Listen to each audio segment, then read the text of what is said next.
Local presentation of Read About It is made possible in part by a grant from Cox Communications of Oklahoma City, proud sponsor of this effort to promote reading, education, and literacy in our community. Useful bibliography will be the topic on Read About It tonight. Hi, I'm B.J. Williams. With me is Steve Beleu and Adriana Edwards-Johnson to talk about the 46 bibliography. Susie Beasley will talk with Ruby Soutier. Kids Corner will feature Rosemary Zarsky. We also have Doug Bitton, Evelyn Davis, and Ursula Ward. Coming up, Steve Beleu and Adri Edwards-Johnson. The following public service program is brought to you by the Metropolitan Library System.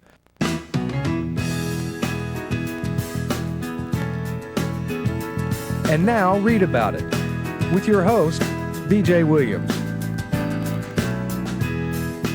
With me tonight is Steve Beleu from the Oklahoma Department of Libraries, and also Adriana Edwards-Johnson from the University of Central Oklahoma, and they are here to talk about the 46 bibliography.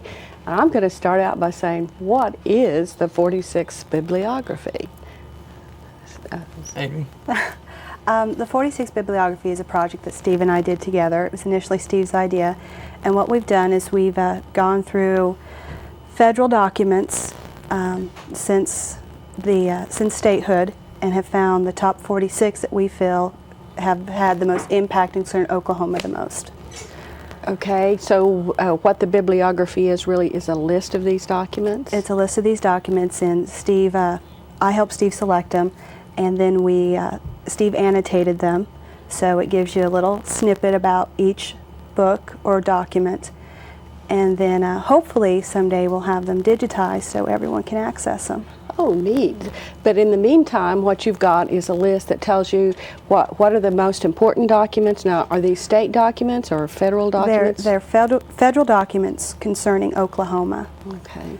And what were the criteria that you used to select these particular documents?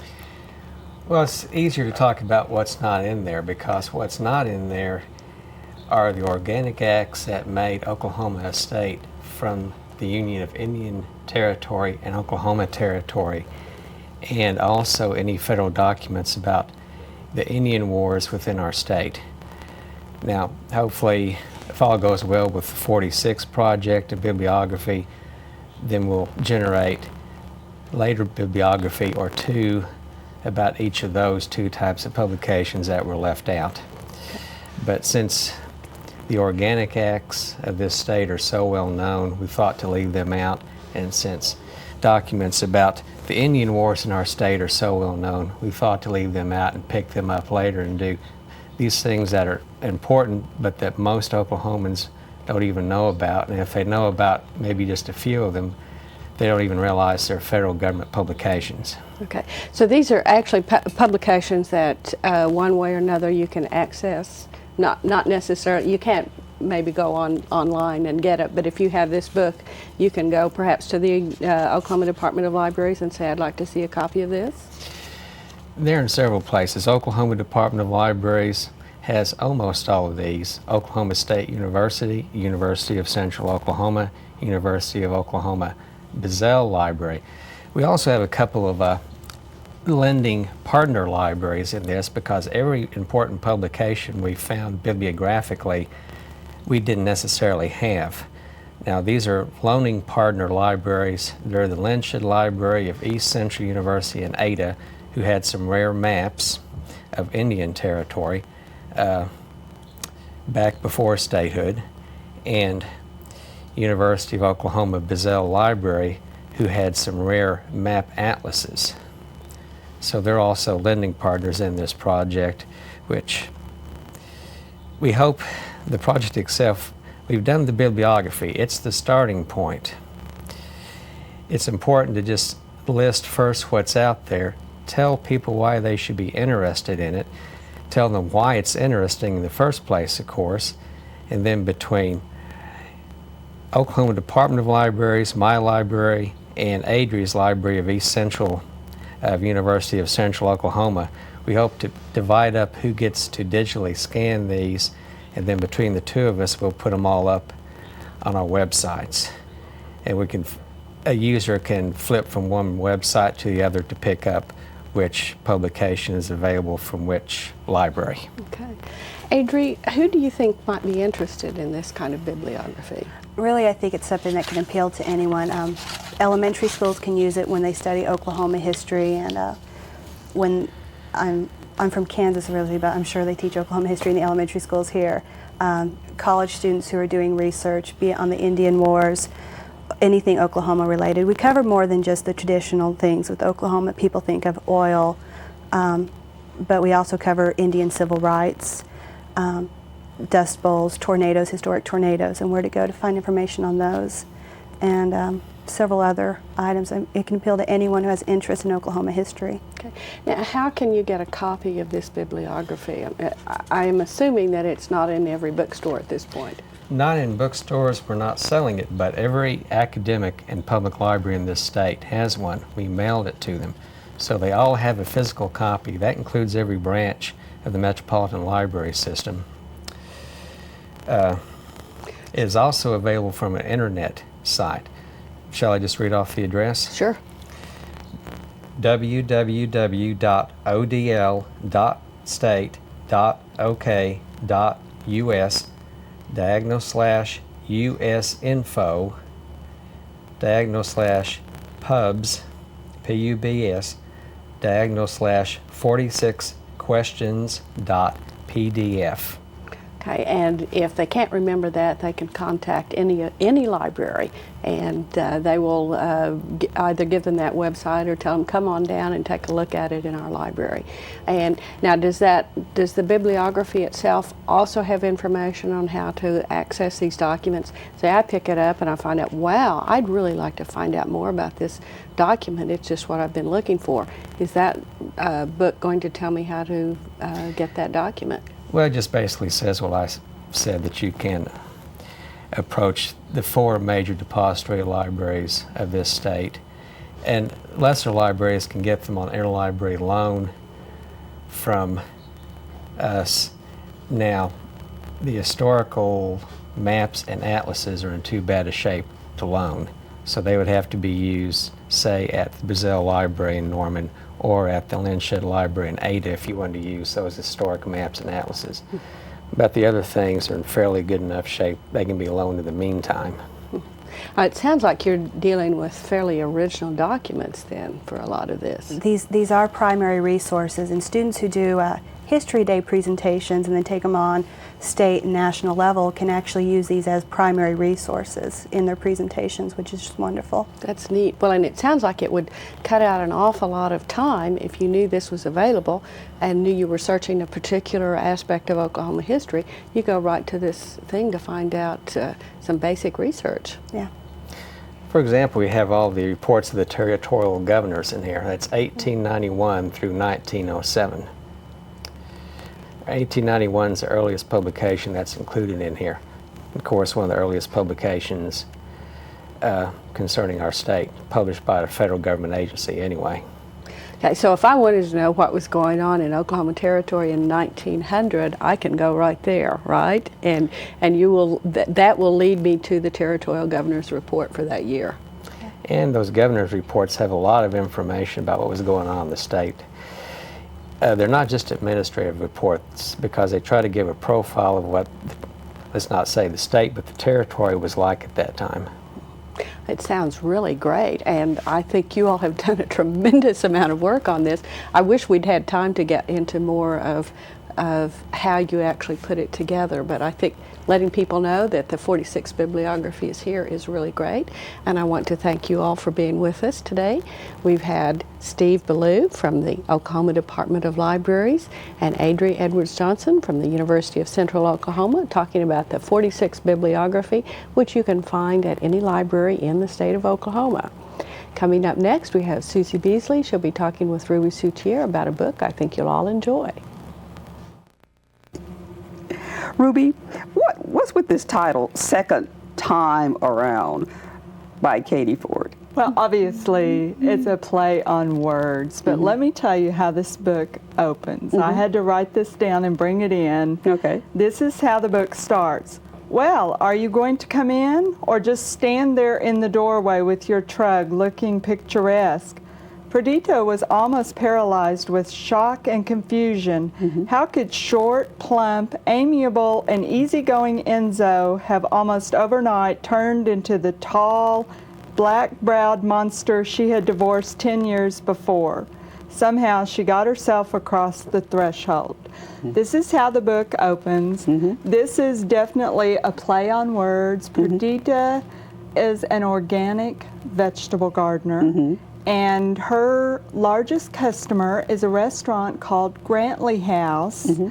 And Enzo was the chef at Grantley House, but now all of a sudden her ex-husband Lucas Gillespie is the new chef. Okay. And she had not seen him for years. And because she's the gardener selling her produce and he's the chef, I guess that's where she came up with this title. But the title basically sets the tone for the book. It's a British romantic comedy.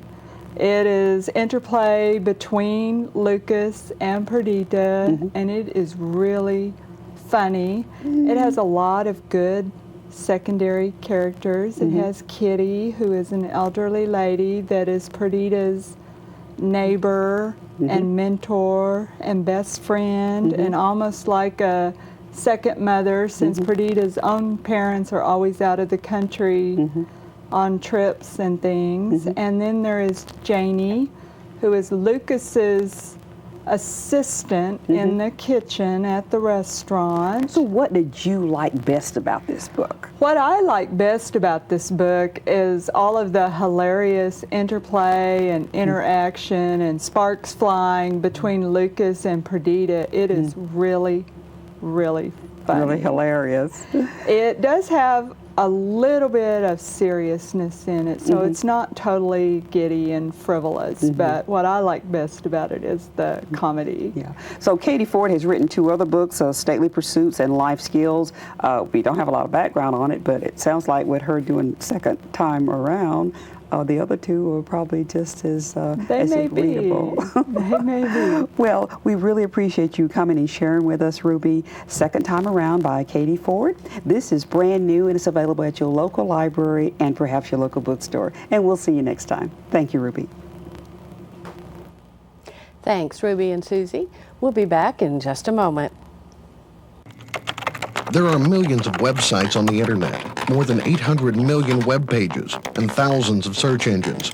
It's easy to get lost unless you start at metrolibrary.org. Renew your books, browse the catalog, search a database, check movie listings, or even your horoscope. At metrolibrary.org, you'll find the perfect place to start your web journey. A family-friendly site redesigned to meet your needs. Sure, you could cruise the other 799 million web pages, but why? I have a couple of books that I think you might find interesting, particularly at this season. The first one is The Lady and Sons, A Whole New Batch of Recipes from Savannah by Paula H. Dean. Now, Dean is the owner of the Lady and Sons restaurant in Savannah, Georgia. She's written a couple of other cookbooks full of good down-home Southern cooking, and the restaurant itself has a national reputation for being full of very good Southern cooking. Now, a word to the wise, you can't count calories or worry about cholesterol if you use any of these recipes. There's lots of butter and real cream and eggs and everything else that you've been told are bad for you included in this book. But if you want some recipes for guests or just occasionally to celebrate old-fashioned cooking, this is a very good book. The recipes are clearly stated and easy to follow. None of them are very complicated, but most of them seem to be incredibly delicious. Now, this next book is for anybody on your gift list that is interested in astronomy or the history of science or even art. It's Starstruck, 1,000 Years of the Art and Science of Astronomy by Ronald Bashir and Daniel Lewis. It is a companion book to an exhibition put on by the Huntington Library, and it is about the art and history of astronomy for the past 1,000 years. A number of illustrations from rare and truly exquisite books that were from the Huntington Gallery, the J. Paul Getty Museum, were included in this look at what we thought astronomy was, what we thought our universe was, and how that changed. There's also interesting information on the technological and political developments of astronomy as scientists discovered the reality of our galaxy, and it conflicted a little bit with some of the perceived wisdom of the people in Western Europe. The book concludes with some absolutely beautiful shots from NASA taken by the Hubble telescope to show us what the universe looks like today. If you know anybody who's interested in astronomy, this is a book for them. Starstruck, 1,000 Years of the Art and Science of Astronomy. Coming up next, we have Kids Corner. Kelly Rhea talked with Rosemary Zarsky about a book just for our young adults. We have a great young adult book. I believe we would call it that. Rosemary, can you tell us what the name of it is? It's called The Graduation of Jake Moon, and it's by Barbara Park. The Graduation of Jake Moon by Barbara Park. Is that correct? And if the kids wanted to find it at the library, which they can you tell us a little bit about it? Well, it's the story of a 14-year-old boy who is going to graduate into the next level of school this year. And he has to cope with a grandfather that has Alzheimer's disease. A lot of children have to deal with that these days. I think so. And they refuse to put him in an institution. They're trying to let him live as normal a life as possible. Jake and his mother live with grandfather. And so basically they're the primary caregivers. And for that's a lot of responsibility. It is, very much. And for him, he's torn between loving his grandfather very much and being very embarrassed by him. So he's having to go through the changes that the grandfather is going through, and there's almost a role reversal when a family member gets Alzheimer's.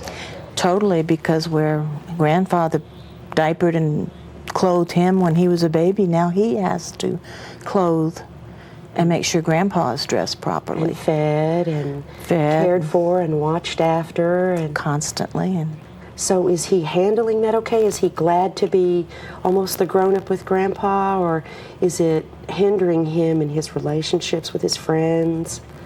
It's hindering him in his relationships with his friends, and he's resentful.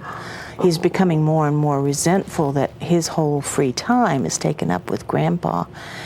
But then Grandpa goes missing. Which happens with Alzheimer's patients. It happens. And he was with the alternate caregiver at the time, but she blinked and he was gone.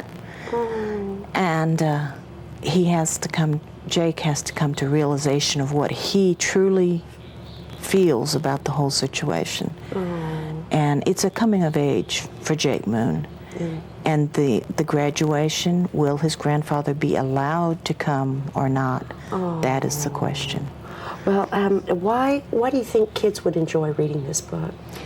Because it shows a lot of what the teenage boy, the peer pressure and what they feel about each other and their own self-image, and it shows how you can accept many hard things in your life. Exactly.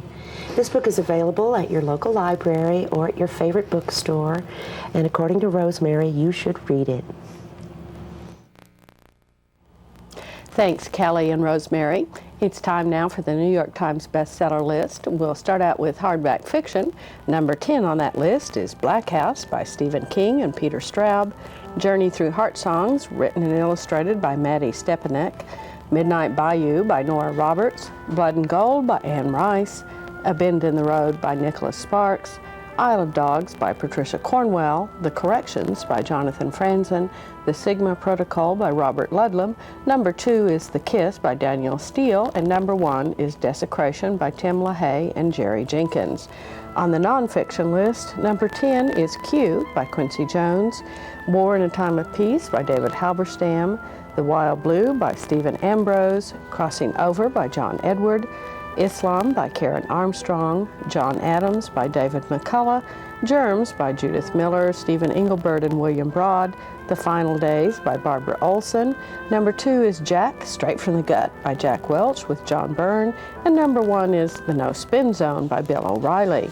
On the children's list, number 10 is Franklin's Thanksgiving by Sharon Jennings, Monsters Incorporated, adapted by Kiki Thorpe, Chicken Soup for the Teenage Soul Letters, compiled by Canfield, Hansen, and Kerberger, The Night Before Thanksgiving by Natasha Wing, Holes by Louis Sekar, Chicken Soup for the Teenage Soul on Tough Stuff, compiled by Canfield, Hansen, and Kerberger, Captain Underpants and the Wrath of the Wicked Wedgie Woman by Dav Pilkey, Harry Potter and the Chamber of Secrets by J.K. Rowling, and number 2 is also Harry Potter and the Prisoner of Azkaban, and number 1 is Harry Potter and the Sorcerer's Stone. Coming up next, we have Doug Benton from the Metropolitan Library System and the Oklahoma Gazette. He'll be talking with Evelyn Davis, also from the Downtown Library, about a book I think you'll find quite interesting. We have with us today Doug Benton, for whom I have had the dubious pleasure of discussing literature for these many years. Very low. Indeed. Yeah. And I've long been aware of his fascination for noir. Can you describe neo-noir for us? Neo-noir is, well, neo is new, okay? The noir style kind of emerged after the Second World War, and it was movies and literature about kind of the underbelly of the American dream, dark, pessimistic. When the rest of the country was looking for an upswing in mood, the writers and filmmakers who worked in noir said, wait a minute, there's still some bad stuff going on here. And neo-noir began in probably the 80s, I would guess, and has grown in popularity.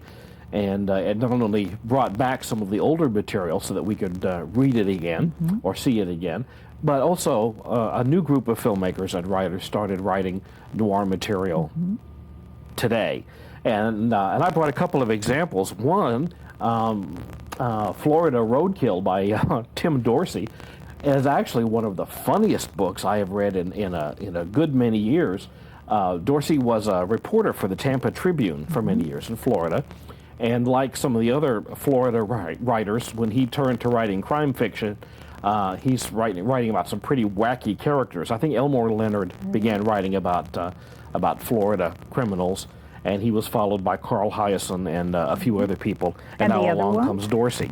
The other book is by John Ridley. It's called, I love this. This is a true noir title, Everybody Smokes in Hell. Very good. And it's set in Los Angeles. And Ridley, in fact, let me see if I can find this real quick so you can get a sense of his writing style.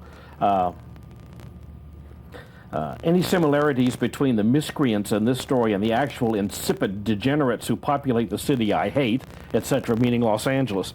And this is it's a wild ride of a story. It's almost kind of a Quentin Tarantino type story. So if you're familiar with Tarantino, if you like Pulp Fiction, the movie, I think you would really enjoy this novel because it follows a convenience store clerk on his downward spiral into hell, and it takes pot shots at pop stardom and the Hollywood lifestyle and big rollers in Las Vegas and several other things. I can see, Doug, knowing you as I do, why you would be fascinated by this genre. Yeah, and this book is also very funny, too. There are a lot of his descriptions.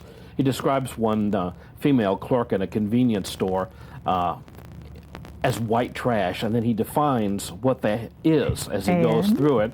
Well, it has to do with her hairdo and the way she wears her pants and the kind of shoes that she's wearing and her nails. And the fact that her highest literary ambition is to read movie magazines and that sort of thing. Are there any other gems like this out there? Oh, yeah, there's a lot of them. As I've already mentioned from the Florida Wacko School, Carl Hyacin and Jim Hall. Those are probably the two other big writers in that area. All right. Thank you so much. Thanks, Doug and Evelyn. Coming up right after this break is Ursula Ward from the Cataloging Department of the Library System. There are millions of websites on the internet, more than 800 million web pages, and thousands of search engines. It's easy to get lost unless you start at metrolibrary.org. Renew your books, browse the catalog, search a database, check movie listings, or even your horoscope. At metrolibrary.org, you'll find the perfect place to start your web journey. A family-friendly site redesigned to meet your needs. Sure, you could cruise the other 799 million web pages, but why? Ursula, you brought the United States Government Manual. Now, this is the 2001-2002 issue. Yeah. And what on earth is it? It is the official manual for the federal government. And it gives you information about each agency. It gives you a brief summary of the agency, of the purpose of the agency, and also gives the brief history of the agency. So if I wanted to know about the DEA or Health and Human Services, then it's really kind of an almanac for the government. Yes, it is. It's published every 2 years. And so it has, what, mailing addresses? And if I wanted to write a letter? Yes, it has. Like if you wanted to write a letter to the Health Administration, you can look it up and it gives you the principal officers of the agency and also the address to whom you want to write it to. Okay, so, and if I've got a problem and I know there's a federal agency that should be handling it, this would be one place to look. Oh, yes. Okay. And also it has in the front it has the Declaration of Independence and the Constitution of the United States. Be very good for people who want to look up that too. Okay, so really anybody who's interested in what our government is today would be there, and lots of good, useful information. Now, can you find this online, or do you need a hard copy? Yes, there is an online number, and I could give you you could find it on the Federal Register. Okay. Or you could call your library. You can call the library. Yes. Tell you about it. If you look on the NRA, let me see, I'll tell you what it is. I have it right here.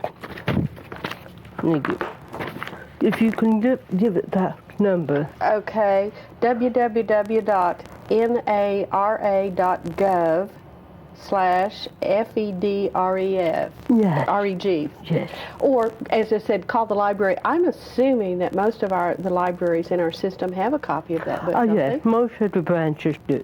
Yes. Okay, so it's on reference, though. But okay, so you can't check it out, but you could go down and look up the kind of information you need, or certainly find out how to go online to it.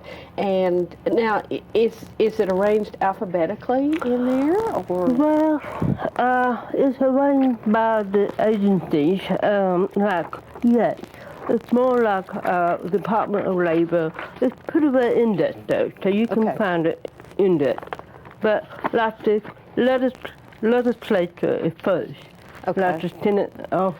So it's got all of the. So if I need to know how to get in contact with my representative in the House, I can find it in that book. Yes, you can find the name of it. Okay. But and where his office is located. Okay, so I would be able to contact him through letter or whatever by accessing the information. Actually find out who he is. Yes, that's true. Okay, thank you very much, Ursula, You're welcome, for being hon. with us. And Ursula's been telling us about the United States Government Manual, which you can find at your library. Remember, you can visit the library's website, www.metrolibrary.org, to find out about programs that are at your library or any library in the system. You can also use the catalog to find out what books and materials other than books are available in the system. Put them on reserve, and you'll be notified when those books or materials show up at your own library. This is a wonderful way to do some research before you head to the library, so all you have to do is drop by and pick up what you want. This website will also tell you where the libraries are, when they are open, and give you lots more information as well. Be sure and check us out. See you next time.